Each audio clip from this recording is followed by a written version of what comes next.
નમસ્કાર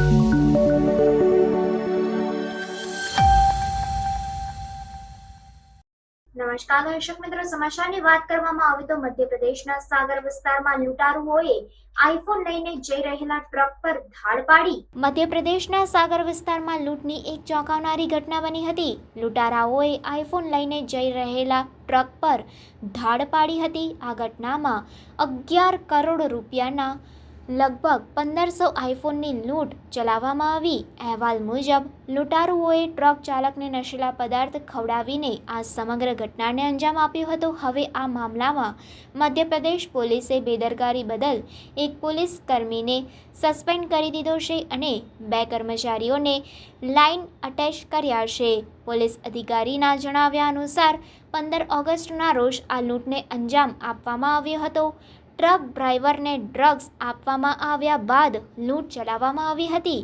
additional superintendent of પોલીસે જણાવ્યું હતું કે હાલમાં દાવાઓની ચકાસણી કરવામાં આવી રહી છે. આ ફોન બનાવતી એપલએ હજુ સુધી પોલીસનો સંપર્ક કર્યો નથી. પ્રારંભિક તપાસ પૂર્ણ થયા પછી ટૂંક સમયમાં કેસ નોંધવામાં આવશે. આઈફોનથી ભરેલું કન્ટેનર હરિયાણાના ગુરુગ્રામથી ચેન્નાઈ જઈ રહ્યું હતું, જ્યારે ટ્રક નરસિંહપુર जिला पहुंची ત્યારે लूटनी घटना बनी હતી. ये पूरा घटनाक्रम में अभी संज्ञान में आया था कि एक ट्रक से लगभग 1600 मोबाइल लूट लिए गए हैं और उनकी कुल कीमत लगभग 12 करोड़ के आसपास है.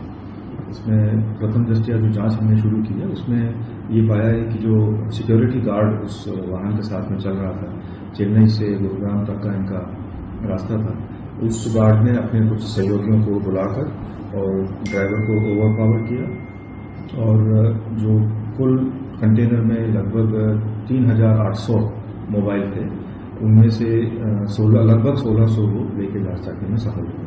तो पुलिस को संज्ञान में आने के बाद में हम लोगों ने इसमें बहुत सारी टीमें तैयार की हैं और वो हर एंगल से काम कर रही हैं. अभी हमारी कुछ टीमें दिल्ली, फरीदाबाद में काम कर रही हैं आरोपी को गिरफ्तार करने के लिहाज से, और कुछ टीमें यहाँ सागर में और बांदरी में इन्वेस्टिगेशन के दूसरे पहलुओं पर काम कर रही हैं, जैसे टोल टैक्स नाकों के बारे में देखना, GPS के बारे में समझना.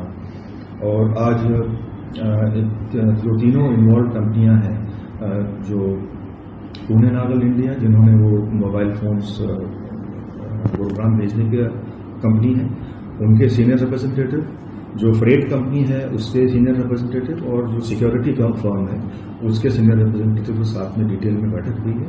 उनसे मामले के पहलुओं को समझा है और आगे की कार्रवाई उन्हीं के उपस्थिति में सुनिश्चित करेंगे. सर, कुछ मामला पुलिस ने लेट लतीफी में मामला दर्ज हो पाया जी आपकी? इसमें ये घटनाक्रम है 14 तारीख की रात का और पुलिस के संज्ञान में ये 15 तारीख को सुबह आ गया था, परंतु जुरिस्डिक्शन के चलते को समझने के चलते काफ़ी लेट इसमें लापरवाही इसमें रही है और प्रकरण पहले ही पंजीबद्ध हो जाना चाहिए था. इसके संबंध में उस थाने के 3 अधिकारियों कर्मचारियों को लाइन हाजिर और सस्पेंड करना पड़ा.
है।